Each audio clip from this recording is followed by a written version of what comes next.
All right, so I wanted to take a second and really answer this. I get asked this question all the time, and I imagine you may have already wondered it yourself, and if not, that's totally fine, of course. But I hear this all the time. Dr. Rogers, what do you eat? What's an average day of eating look like for you? And so I have struggled and wrestled with this over the years a lot.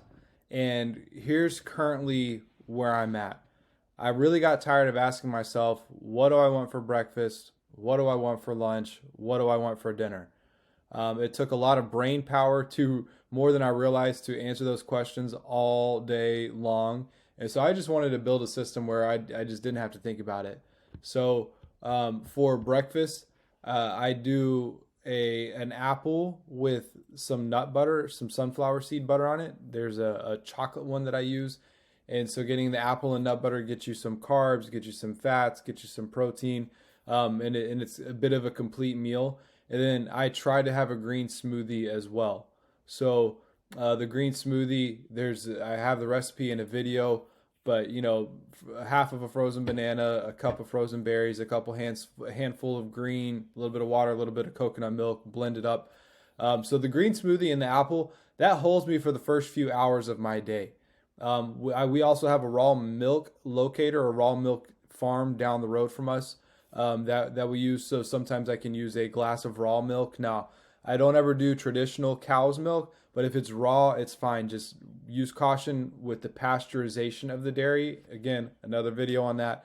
So either the raw milk, the green smoothie, or the apple and nut butter, those work really well. And then if I get hungry before lunch, then that's where I get the nuts and seeds, or maybe like some of the grass-fed beef jerky, things like that.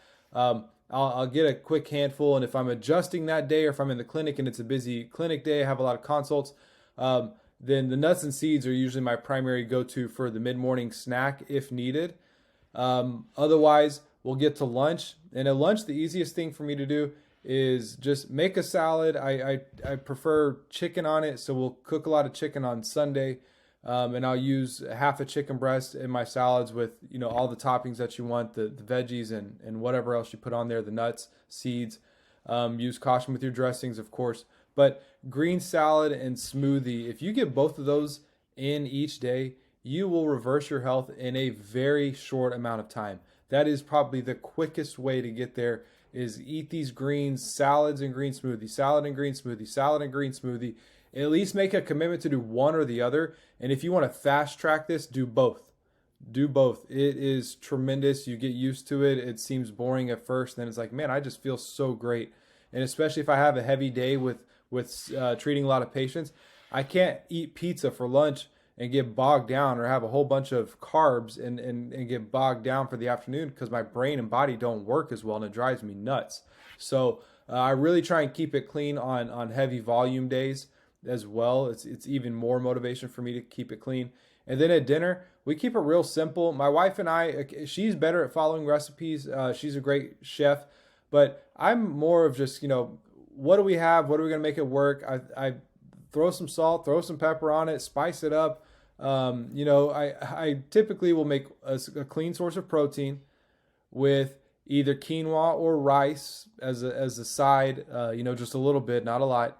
And then do two or three different veggies. And we do a lot of like the Brussels and green beans and carrots and peppers, onions, potatoes, especially the sweet potatoes more than the white potatoes. But a couple of clean vegetables. Almost everything cooks at 420, 425 for 25 minutes, maybe a little longer, maybe a little shorter, or you can saute it in the skillet on top. But that's green smoothie in the morning, apple and nut butter, nuts and seeds. Eat a salad at lunch, and then dinner is a clean source of protein with a couple sides of veggies and a tiny amount of grains. And that's an average day of eating. Certainly it varies, but the more you can get it consistent and just have a couple options that you rotate through. Maybe, we have a little more options when it comes to Denver dinner than we do when it comes to breakfast or lunch. But we don't want to eat the same things over and over again. But I also got tired of, what am I going to eat? What am I going to eat? What do we have to eat? What do I need to go buy? So I just made it real simple. And anytime we're at the store, I know I'm going to need lettuce for salads. I know I'm going to need apples for breakfast. I know I'm going to need nuts and seeds. So kind of simplifies shopping as well. But I hope this gives you some insight. And I get asked that question so much, I just wanted to make sure I included a video to address that. All right, keep up the hard work.